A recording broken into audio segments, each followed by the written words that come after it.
ایک गांव में एक नेक और इबादत गुजार औरत रहती थी। वो बहुत गरीब थी मगर उसका दिल बहुत अमीर था। इसके घर में अक्सर खाने को कुछ नहीं होता था, मगर फिर भी वो अल्लाह पर पूरा भरोसा रखती थी। जब भी मुश्किल आती वो रो कर दुआ करती, या अल्लाह तो ही मेरा मददगार है, मुझे तन्हा मत छोड़ना। एक रोज इसके घर में बिल्कुल कुछ ना रहा, आटा भी खत्म हो गया और दाल भी, घर में चूल्हा तक ठंडा पड़ा था।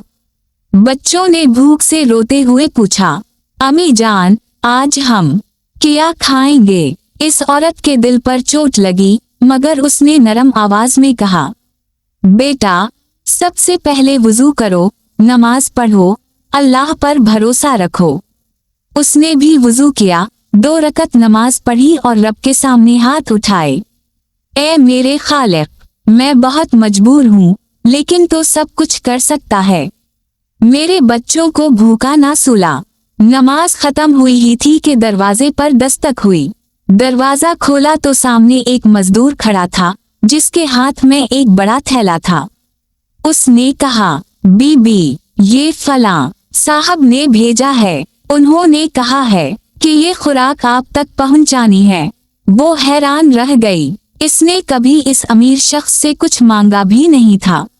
थैला घर के अंदर लाई, इसमें आटा, चावल, घी, दाल, खजूरें, शहद, हर चीज भरी हुई थी। आंखों से आंसू बने लगे। इसने बच्चों की तरफ देखा और कहा, देखो बेटा, जब इंसान अल्लाह से मांगता है तो अल्लाह इस तक वो रिस्क भेजता है जो उसने कभी सोचा भी नहीं होता। लेकिन कहानी यहाँ खत्म नहीं हुई।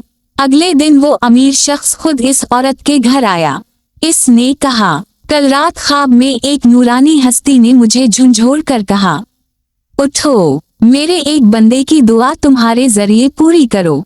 मैं फौरन उठकर अशिया खरीदने गया और भेज दी गईं। औरत ने मुस्कुराकर आसमान की तरफ देखा और कहा, मेरे अल्लाह की शान देखो, जब वो देना चाहता है तो दिल भी बदल देता है, रास्ते भी बना देता है और ख्वाबों में भी हुक्म दे देता है। सब अल्लाह पर सच्चा भरोसा कभी खाली नहीं जाता। मुश्किल कितनी भी बड़ी हो, अल्लाह के लिए आसान है। रिस्क इंसान नहीं, अल्लाह देता है, कभी बंदों के जरिए, कभी गैब से। नेक नियत इंसान को रब कभी रुसवा नहीं करता।